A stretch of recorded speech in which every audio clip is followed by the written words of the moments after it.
Hey guys, Johnny here. So today I'd like to talk a little bit about materialism because, we had a little discussion about it on X, and I feel like people don't really seem to understand my point. People don't really seem to grasp the significance of what I'm trying to lay on you. I was talking about error of completion and how basically every theist / idealist argument utilizes the same fallacy.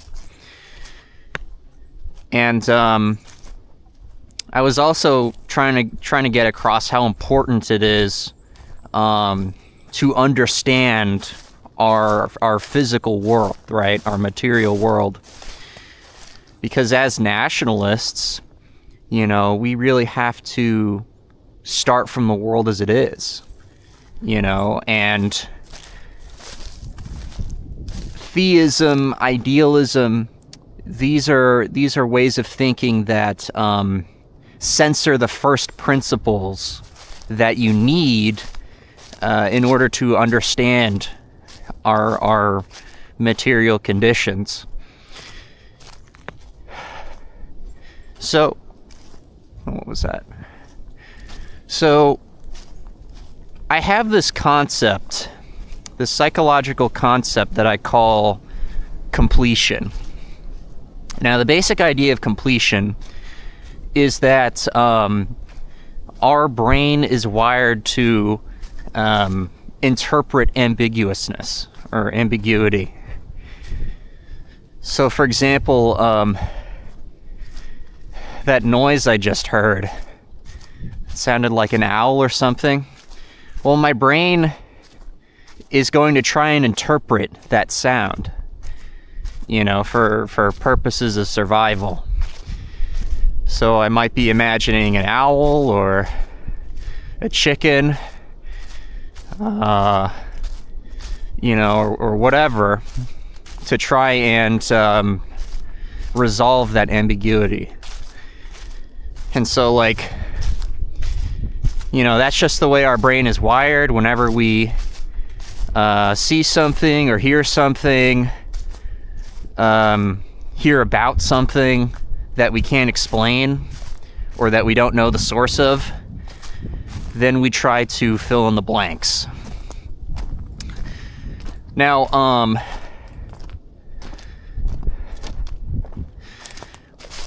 with completion, right? This is actually the reason why, people are very easily wooed and awed by big words. It's because we don't really understand what the guy is talking about necessarily. Or maybe we do understand it, but there's something about the ostentatiousness of his presentation that we don't really understand. And so we will begin going through this process of completion to try and interpret that ostentatiousness. And so we'll actually come to imagine that the speaker has some sort of competence or some sort of hidden knowledge that we simply aren't smart enough to understand. And so that's actually the reason why, if you look back in history, the owners have always used a very confusing and ostentatious presentation. So, if you look at the pyramids of Giza, you've got this weird Sphinx guy, this statue, and the statue doesn't really make any sense. I'm sure it has a whole religious narrative to it about what it's supposed to mean and so on.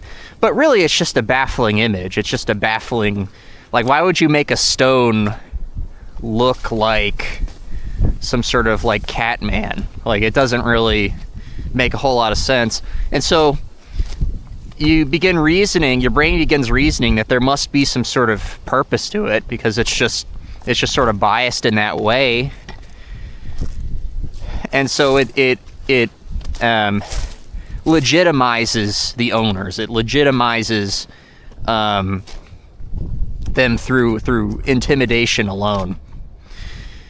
And so, like, if you want to be like a successful artist or whatever, like, you know, you want to use very like confusing and sophisticated language that makes your work seem more significant than it really is, you know. And so you get the guy with, you know, like the paint splatter, and the paint splatter has some, you know, it says something about, you know, Noumena or postmodernism or whatever, you know. And so that's how the owners use completion to intimidate people and legitimize themselves. It's really just nonsense. I mean, really, like, when you strip away all of this presentational fluff, the owners are just like you and me, and they don't necessarily know much more about our reality than you know, the common peasant. But they certainly seem a lot smarter than they really are. You know, and that's kind of the reason why we worship people like Einstein, right? We equate, you know, Einstein's name with brilliance. You know, if you're smart, you're considered an Einstein.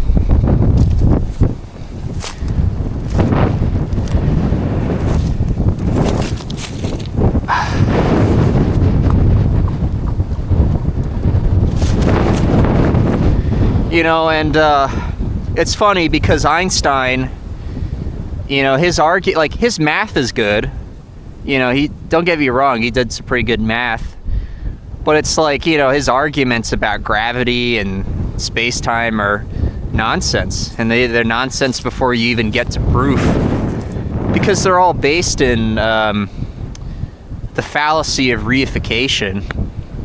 And that's where you treat an abstract concept as if it's a physical object. You know, Einstein was just a guy. You know, Stephen Hawking was just a guy. You know, Schopenhauer was just a guy. Aristotle was just a guy. Plato was just a guy. And it's funny because it's like, I mean, people worship the Greeks. They absolutely worship the Greeks, and, you know, they view them as you know, the bastion of you know, higher thinking. You know, it's just funny because they were trying to figure this stuff out just as much as we were. You know, but it's like, people look at them, they see these statues, they see these magnificent statues, they see the, I guess, the sort of baffling way that they lived, you know, with these togas, and, you know, they're old men, so they're kind of coded as sages. And you know, as a result, they are, you know, wildly overrated, just wildly overrated. You know, even though they make very basic logical fallacies, like they use circular definitions and so on. But, you know, so that's completion in the context of authority. Now, art is also a phenomena of completion. Art is basically, I mean, honestly, it's a synonym of completion. It's just, it's either that or it's an object that induces a state of completion, or is designed to induce a state of completion. So, like, if you're looking at Dali's clocks, for example, you know, you're not just looking at the objects that are in the scene. You know, you're not just looking at those clocks. You're also moving outside the canvas, and you're trying to interpret, you know, what's outside the boundaries of the picture. So you're trying to, you know, introduce more additional context to the image, because the image is baffling and confusing, you know. And so all of the greatest works of art, you know, all of them utilized completion in a very impactful way. So they all include ambiguous elements, although these elements are very intentional in the effects that they extract.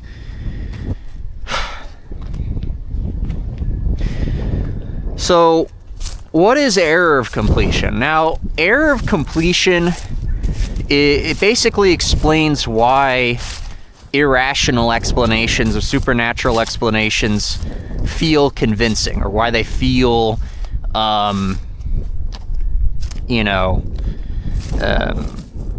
rational. So, take for example the idea that light is a wave. You know, wave is a verb, so that's irrational on its face. Okay, a wave can't be waving. That's like saying a jump is jumping. But you know, that language still works for some reason, right? It still feels compelling. I guess you can't like necessarily explain why it feels compelling, but it is compelling. And what's actually going on is that you're imagining something else. So you're imagining like a squiggle, you're imagining a sine wave, and you're calling that light. You know, even though if I were to call you on it and I were to say, well, actually you're talking about a verb, you know, you're doing reification, well, you say, well, you know, no, I'm blah, blah, blah, blah, blah, right? Because you're imagining, you know, a sine wave, and that for some reason feels logical or feels rational for some reason.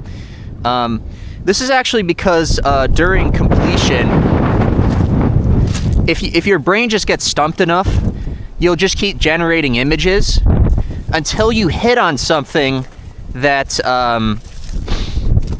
feels rational, feels logical. So,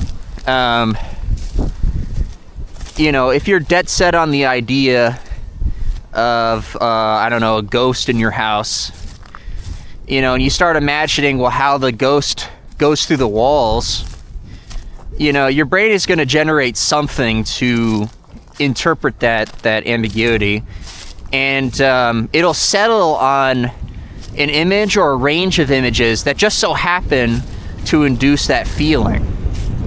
And so it's actually an error of completion, because you're not actually imagining something that it could possibly be.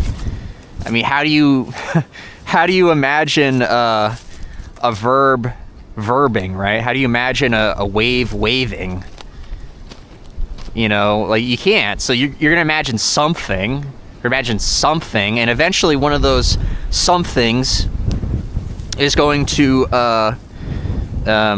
feel rational. So that's error of completion. And basically all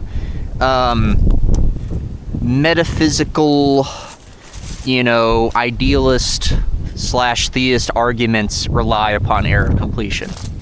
So for example, you know, when somebody says existence is the actuality of an essence, okay, well, actuality and essence are just synonyms of existence. So it's basically just saying, you know, being is existing, existing is being.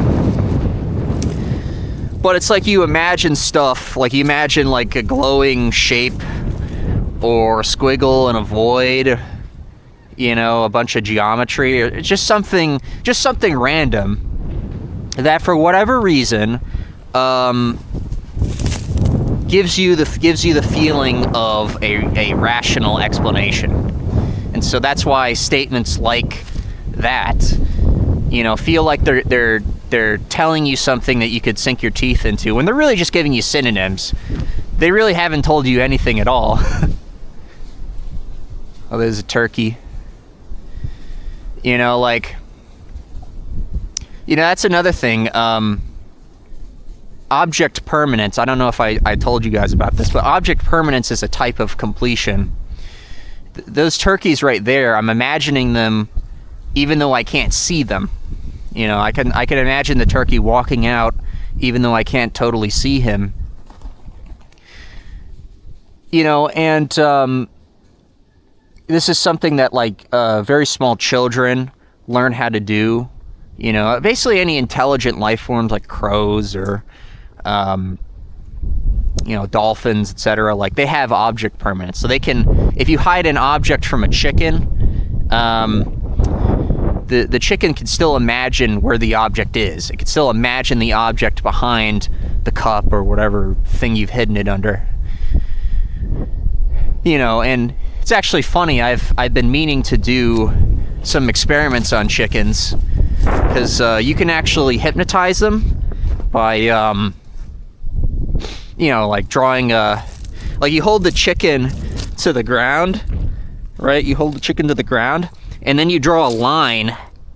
You draw a line, and that hypnotizes the chicken. You know, the chicken will just like lay there and, you know, it'll just stare at this line. I think that has to do with their object permanence or their ability to go through completion.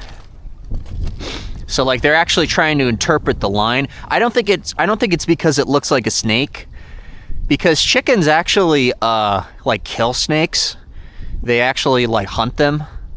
You know, so I don't think it's just they're afraid of snakes necessarily.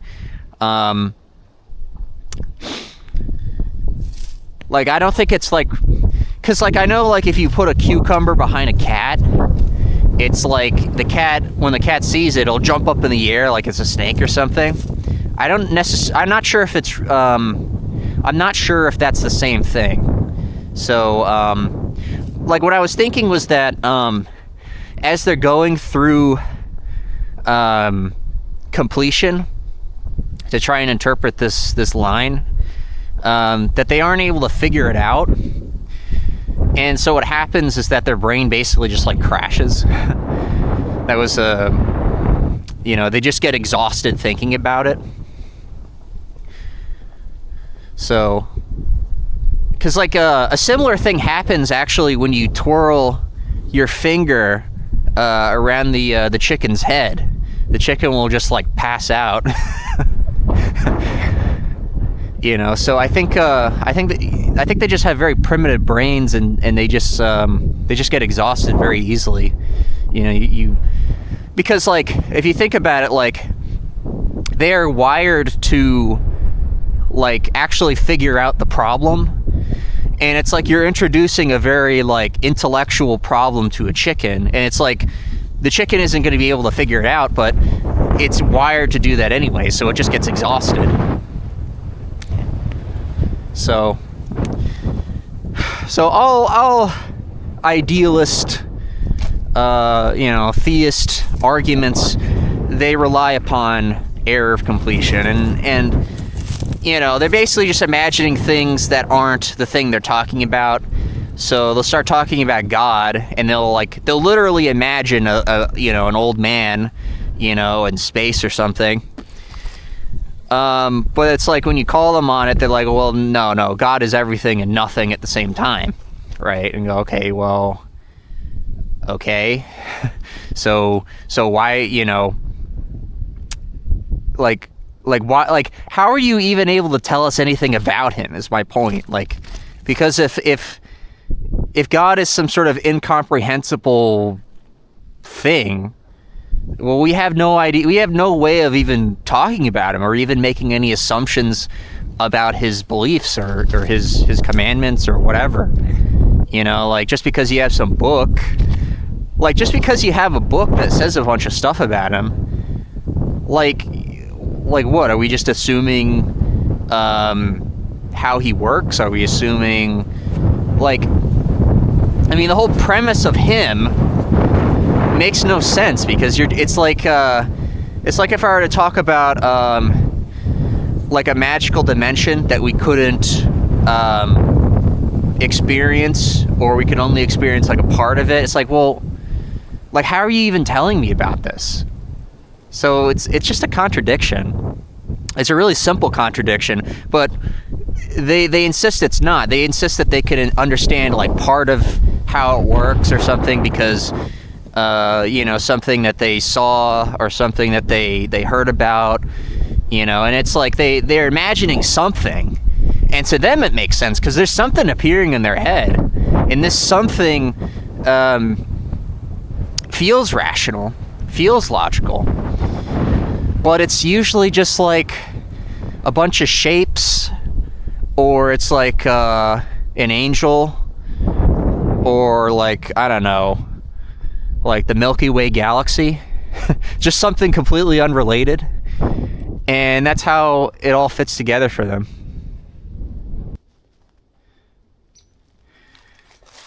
The thing is about materialism is that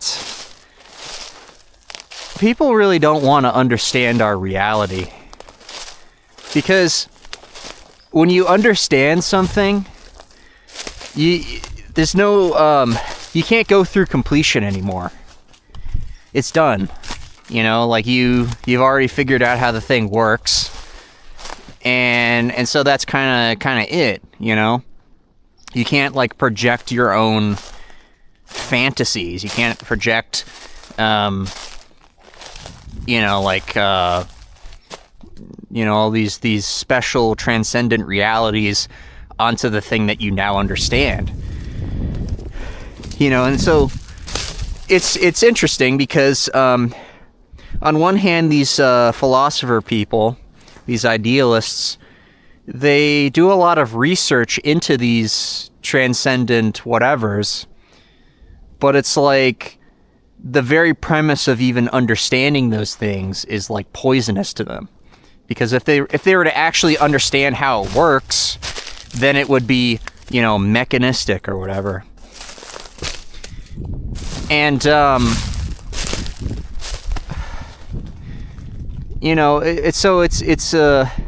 so on one hand, they want to make it seem like they're getting somewhere, right, by doing all this research, and they uncover more noumenas and more ontologies, right? But on the other hand, it's like, if they were to, like, they don't really want to understand those things,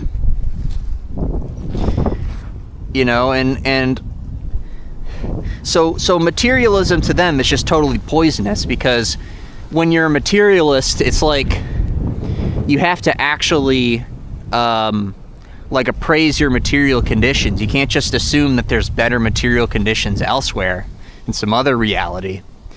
And so people will look at their lives and they will, they'll praise it very negatively, because we live in this Bugman dystopia. And so, it's all like, their bias is really emotional. Like people are able to understand Gaedy's ideas. They are able to understand it, because anyone can understand cause and effect. It's not exactly, it doesn't exactly take like a genius mind, but it's like, it's just they don't want to. To them, like, atheism, materialism is super lame and depressing, blah blah blah. And as a child, I used to spend all my time in these woods thinking about it. I was totally obsessed with nihilism or materialism, whatever you want to call it. Like, I was totally obsessed with it, and I just hated it. I just absolutely hated it. I couldn't stand the idea of this being it, that it's just a bunch of stuff, and that there's not really anything to look forward to in the afterlife, that there's reality is just like chaos. It's just a sequence of events, and, a nihilistic point of view is, it's often very melodramatic and theatrical. And so it's not just that there's a bunch of stuff here. It's also like, it's imagining death, decay, disease, human irrationality. Just imagining the worst things you could possibly think of, like the war on terror, and, soldiers getting their legs blown off, and all of it being for nothing, all of it being for a bunch of stories, like a bunch of nationalistic stories, and, stuff like that. Or like imagining that, living things, humans, are these like headless automatons, right? And sort of, I don't know if there's any birds here, but like if you were to like look at like a bird and see it as sort of like a twitching clock-like, vibrating mass of atoms, right? It's creepy. It's a very creepy way of looking at the world. But it's actually just more like mind games, honestly, because when you look at a bird, it is not a headless automaton, it's a bird. So you're basically like, you're making a comparison, you're making a comparison based on the fact that both follow, causality. But it's like you're imagining something that's like disgusting. You look at a pretty woman and it's like, you imagine her as some sort of like moving headless corpse or something. That's actually not what she is. She's a pretty woman. So in that sense, the nihilistic state of thinking is delusional, because you're just imagining stuff that isn't there, or you're focusing on things in a very biased sort of way. Like you're just imagining really terrible things, not this beautiful winter wonderland that's all around me right now. I mean, ever since I came to terms with materialism and I started to think about it in a more rational way, I actually opened up spiritually, but not in the way that you might be thinking, where there's some sort of other reality or blah blah blah, like a godhead or something like that. Godhead is something that my friend Gilda Not Sure says.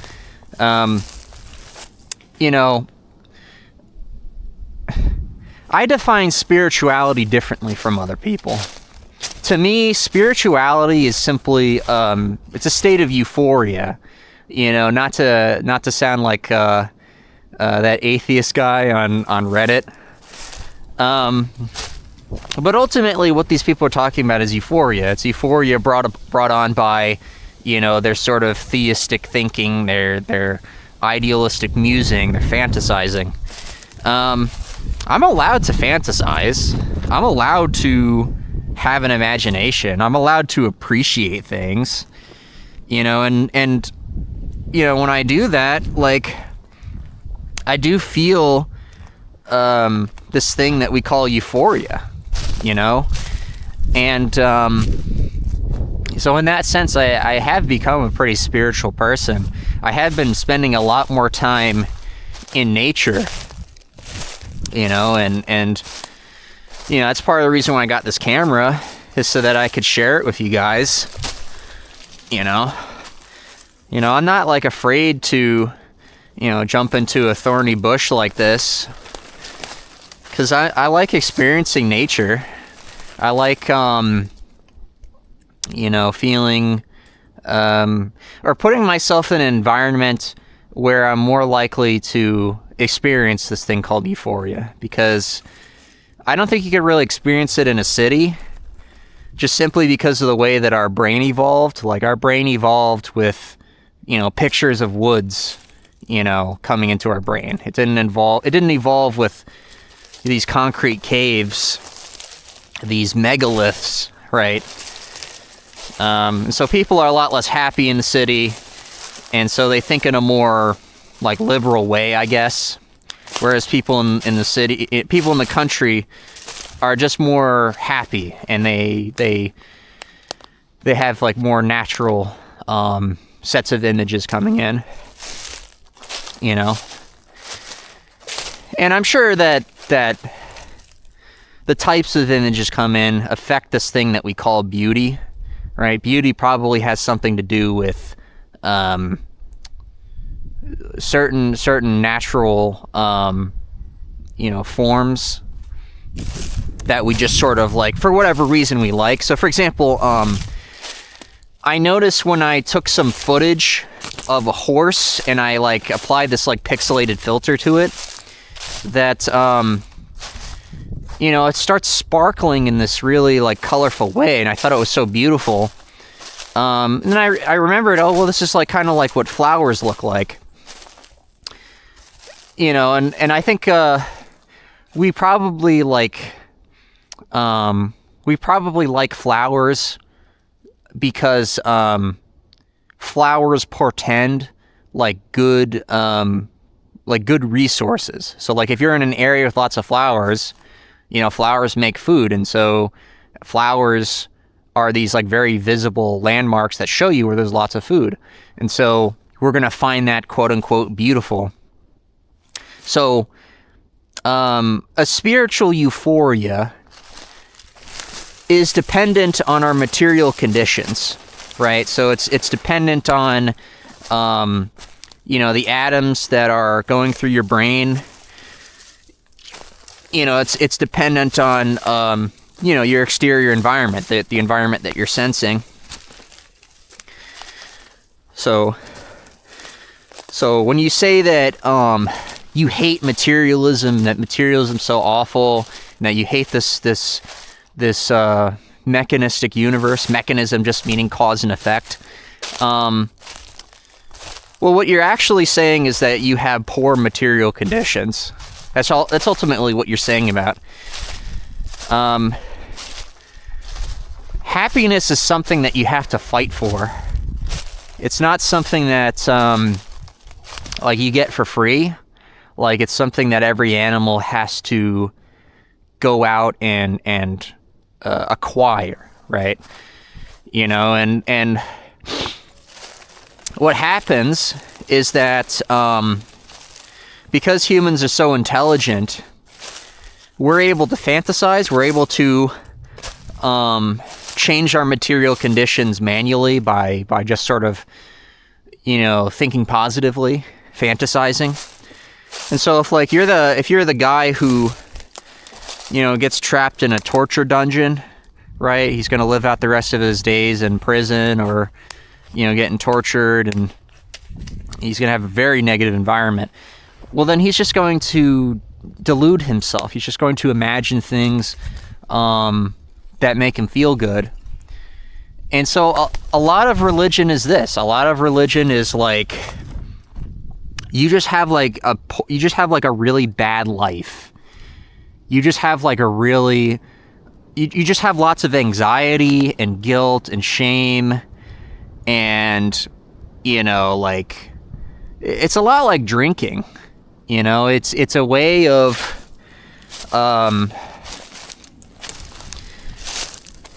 putting yourself in a better state of mind, by sort of forcing your brain to feel better or whatever. And so like that's all fine and dandy. Like if you're just a common person and you want to imagine that there's an afterlife, and you imagine that there's someone's going to save you and that you're going to live forever, and that you're going to contribute something meaningful and blah blah blah. Well, like that's fine if you're just a normie, but we as nationalists, we have to start from the world as it really is. Okay, we can't afford to censor the first principles that are necessary to understand our reality. Okay, because we really have to understand psychology. We really have to understand, how physics works, basically, because that undergirds everything. The most important topic being psychology. And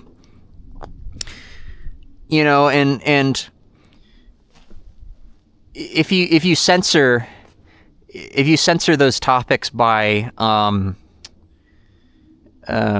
fantasizing or whatever, then it's going to be a lot harder for us